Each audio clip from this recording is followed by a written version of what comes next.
February 1941. Dearborn, Michigan.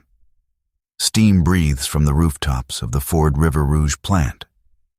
The ground trembles with the rhythm of stamping presses, the sound of Detroit's heart. Inside, amid the heat and smell of oil, a man in rolled-up sleeves stares at a sheet of aircraft blueprints as if they were a personal insult. Charles E. Sorensen, production genius and chief of manufacturing under Henry Ford, isn't a man easily impressed. He's built cars, tanks, and engines by the thousands. But what he's looking at now, the consolidated B-24 Liberator, feels like a different world. Rivets, bulkheads, bomb bays, wiring harnesses, hydraulic lines, tens of thousands of parts designed by aircraft engineers who never imagined mass production. Outside, America isn't yet at war, but Sorensen can feel it. The storm building across the ocean. In the newspapers, London aflame, France fallen, and bombers, always bombers, raining destruction. Roosevelt is pushing for arsenal of democracy. Ford Motor Company has been asked to build airplanes. And tonight, Sorensen can't sleep. He lights another cigarette and looks over the plans. The aircraft is beautiful and absurd. Built in California by hand, piece by piece. A single B-24 takes months. America will need thousands. He thinks of the River Rouge line, how cars flow like blood through arteries of steel, each part arriving at the precise moment it's needed. Airplanes, he realizes, should move too. Not as static skeletons waiting for teams of men, but as living things, born on a conveyor, moving steadily toward flight. He grabs a pencil and begins to sketch. A single fuselage, carried by rolling dollies. Stations lined on both sides, each crew specializing in a task. Nose to tail, the aircraft advances, every hour closer to completion. By dawn, the idea is alive.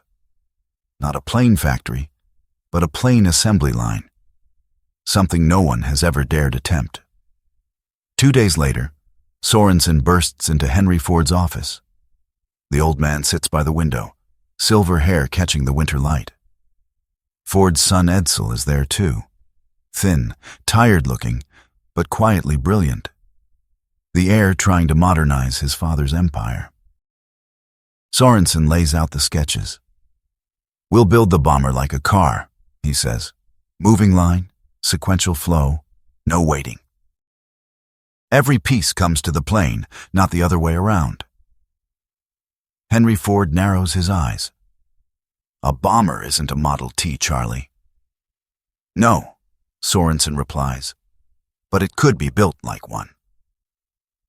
The room falls silent. Ford's empire was born on the moving assembly line, the same idea Sorensen himself helped create. But this? Airplanes, 40-ton machines with precision tolerances, not sheet metal and crankshafts. Still, Ford sees something in Sorensen's face, that glint of mechanical faith, the same look he once had in 1908.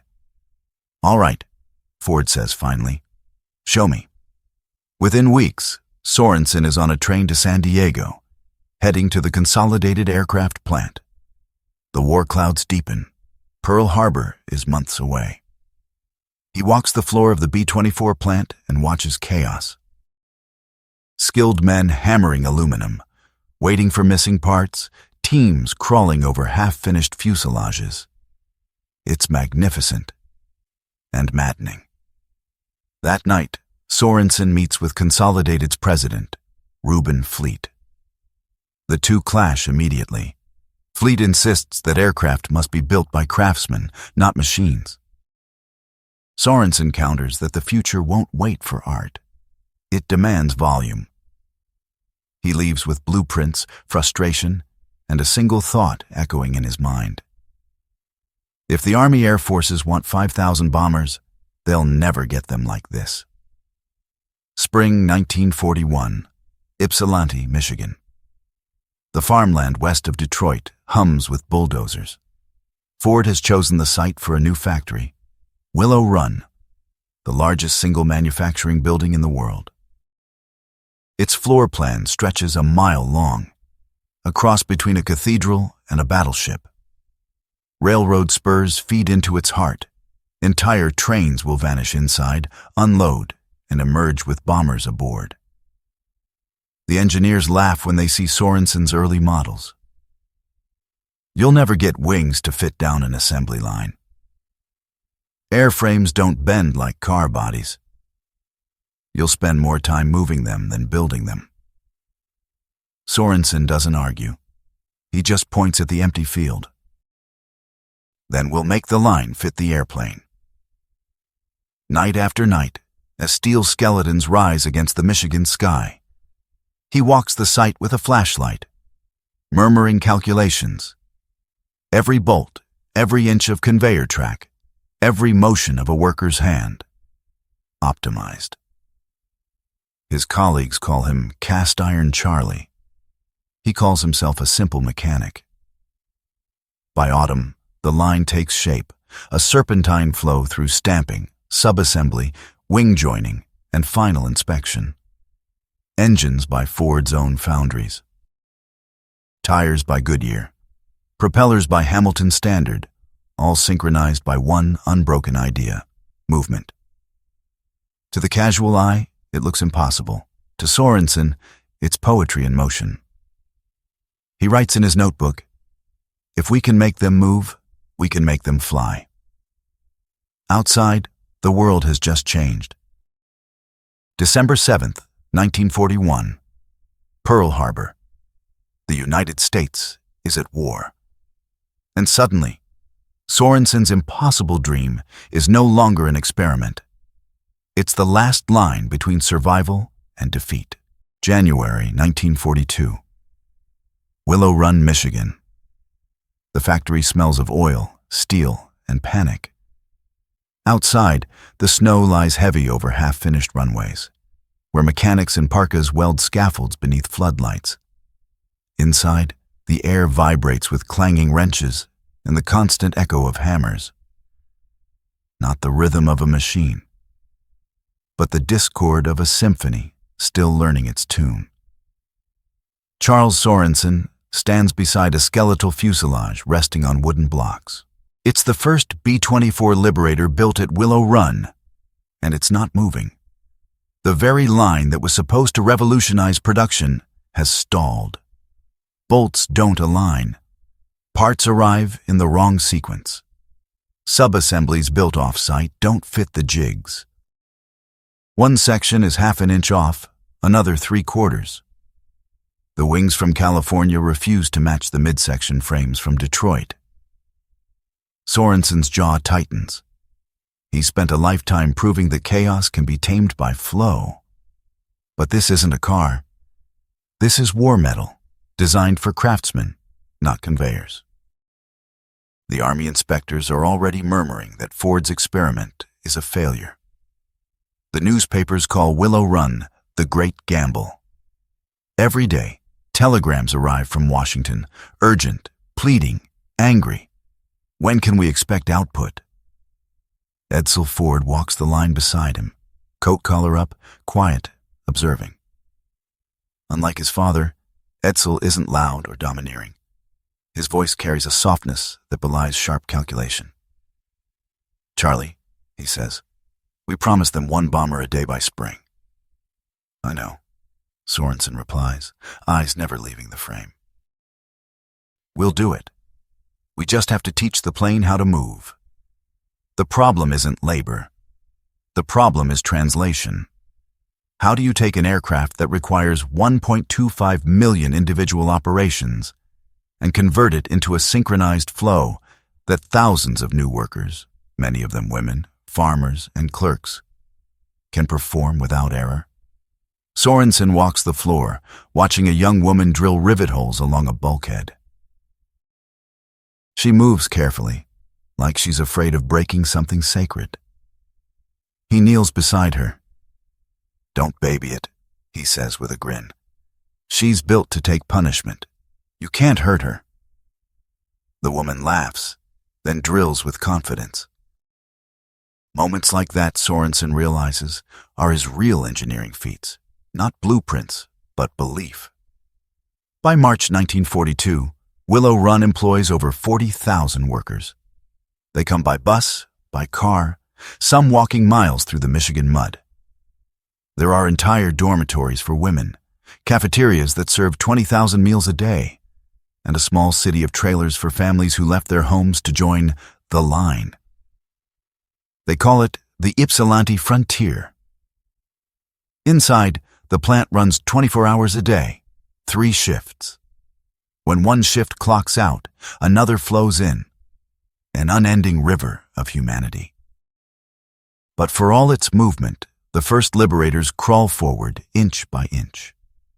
Each one takes a full month to finish. Still, Sorensen refuses to give up. He redesigns jigs overnight, moves workstations, reorders the entire plant in secret when others go home. At dawn one morning, he gathers the foremen. "We're doing it backwards," he says. "We've been building airplanes like furniture, one piece, one station.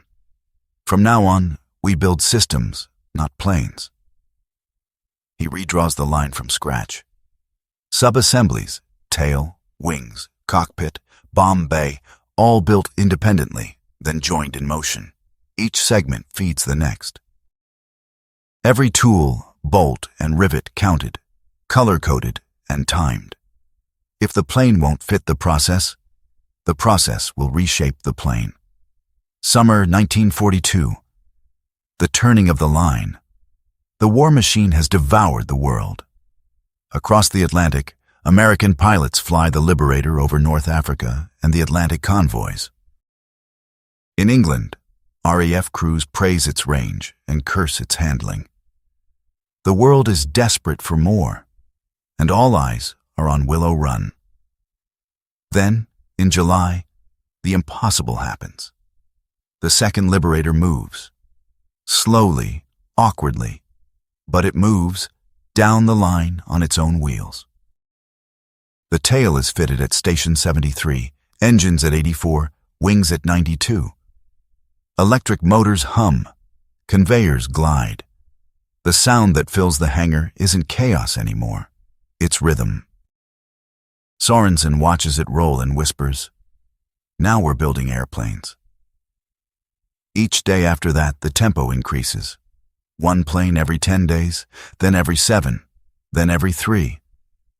The work crews begin to find their rhythm too. Women nicknamed Rosies trade lipstick for goggles. Farmers become welders, students become machinists. A reporter from Life magazine visits and writes that Willow Run is a cathedral where prayer is replaced by production. By autumn, Sorensen's new charts show the impossible target. 1 bomber per hour. Even his closest engineers call it madness. But he smiles. Madness built this country. Let's see if it can win a war. One night, he walks through the plant long after midnight. The line glows beneath the sodium lamps, endless silver forms gliding through the mist. A worker hums a swing tune over the clatter of rivets. Somewhere down the line, a foreman shouts for torque specs. Sorensen stops by the nearly finished Liberator, its nose painted with the words, "The Spirit of Willow Run." He runs his hand across the aluminum skin, still warm from assembly. "You're not just a plane," he murmurs. "You're proof." The proof that America, clumsy, chaotic, divided, could still perform miracles when it mattered most. February 1943. Willow Run, Michigan. At sunrise, frost curls off the miles of factory roof like smoke from a sleeping dragon. Inside, the heartbeat of industry is steady now. Pneumatic hammers, air drills, the clank of chain hoists. The Liberators no longer crawl, they glide. On the main assembly floor, the air smells of machine oil and ambition. You can stand at one end of the line and see history stretching out. A single shining river of aluminum, flowing toward war. The first plane of the day rolls past Station 45.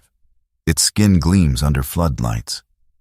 Men in denim overalls tighten the Pratt & Whitney R1830 engines.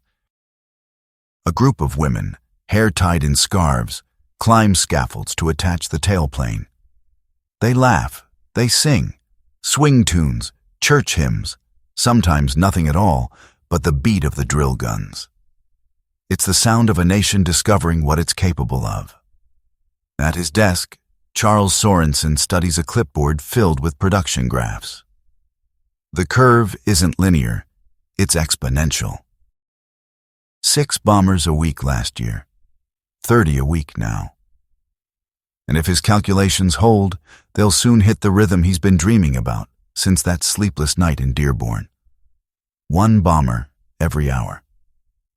He doesn't smile much anymore. The pressure is relentless. Parts shortages, labor turnover, inspection backlogs. Yet, every time he hears the line moving, he feels the same quiet thrill, like a conductor realizing his orchestra has found the downbeat. Edsel Ford visits that morning. His face looks pale. The illness that will take him within a year has already begun to show. Still, his eyes brighten when he sees the line in motion. "You've done it, Charlie," he says softly. "Not yet," Sorensen answers. "Not until that last bomber clears the hangar on time." Across the country, newspapers call Willow Run the 8th wonder of the world. Photographers from Life and the Saturday Evening Post flood the plant. They capture the sweeping lines of bombers under construction, hundreds of silver bellies suspended in perfect symmetry, stretching farther than the eye can see. America eats those images like oxygen. They are proof that while Hitler marches and Tokyo burns, something unstoppable is growing in Michigan. Faith in machinery, faith in momentum, faith that ordinary hands can forge extraordinary salvation. But inside Willow Run, it isn't propaganda. It's pressure. Each bomber must be perfect. 18,000 separate parts, 150,000 rivets, 1,200 electrical connections. A single flaw can mean death for a crew of 10 men flying over Bremen or Ploesti. When a production run fails inspection, Sorensen walks the line himself, coat unbuttoned, eyes scanning for errors. He's not there to scold. He's there to see, to understand. He stops beside a 20-year-old worker struggling with a torque wrench. She's trembling, embarrassed. "You think the colonel flying this ship will care who you are?" he says gently. "No, sir." "Then build it like your brother's in it." She nods and tightens the bolt. Spring 1943. The rhythm of war. The tempo quickens. Fuselages advance down the mile-long line like a steel procession. Finished planes roll onto the tarmac, engines roaring, wingtips glittering in the morning sun. The whole process, from raw aluminum to flight-ready aircraft, now takes just over 2 days. Visitors from the War Department walk the catwalks above the line and stare in disbelief. "It's like watching a city take flight," one colonel mutters. By May, Willow Run has reached its holy grail. 1 bomber every 63 minutes. A voice crackles over the loudspeaker. "Another one's rolling out." Workers cheer. Sirens wail. Down on the apron, a Liberator taxis under its own power, brakes hissing in the cold air. Painted across its nose, the Henry Ford sun. Edsel smiles weakly. Sorensen just folds his arms. He's too tired for celebration, but deep down, he knows what it means. It means the line works. The dream works. And somewhere across the ocean, Allied air crews are alive because of it. By the summer of 1943, Willow Run is more than a factory. It's a phenomenon. The plant employs over 100,000 people, operates around the clock, and has its own fire department, hospital, and post office. Trains enter one end loaded with steel and rubber, and leave the other side carrying bombers ready for combat. The Army Air Forces call the B-24 the workhorse of the skies. Crews nickname it the flying boxcar. It's not glamorous like the B-17, but it flies farther, carries more, and hits harder. It's the bomber that will reach Berlin, the Ploesti oil fields, and Tokyo's outposts in Burma. Each time a new one lifts off from Willow Run's test strip, Sorensen watches with quiet pride. He doesn't cheer. He just nods, as if greeting another soldier marching into history. But history isn't finished testing him yet. Because in 1944, the miracle factory that defied logic is about to face its final trial, one that no blueprint can solve. February 1944. Willow Run, Michigan. It's dawn and the first shift is already at their stations. The air outside is freezing, but inside the mile-long factory, it's humid, alive, sweat, oil, and the faint tang of aluminum dust. Floodlights turn the silver hulls into mirrors. But this morning, the line hesitates. A gear jams. Somewhere down the east wing, an electrical short trips half the conveyor. The hum dies. Charles Sorensen feels it instantly, that unnatural silence, like a heartbeat skipped. He drops his coffee and starts walking. His limp has gotten worse from a factory accident years ago, but his pace doesn't slow. When the line stops, he doesn't send for anyone. He goes. He rounds a corner and finds a small team of women kneeling beside a spar jig. Tools scattered, the conveyor's safety lock engaged. A foreman starts to bark excuses, but Sorensen cuts him off with a raised hand. "Nobody's in trouble," he says quietly. "Just tell me what she told you." One of the women, a welder barely in her 20s, wipes her forehead and says, "The mount was vibrating too much, sir. We shut it down before it cracked." Sorensen looks at her, then at the machinery. She's right. It's a simple stress imbalance. He nods. "You saved us an hour," he says. "Good catch." She smiles, relief breaking across her face. And with that, the hum returns.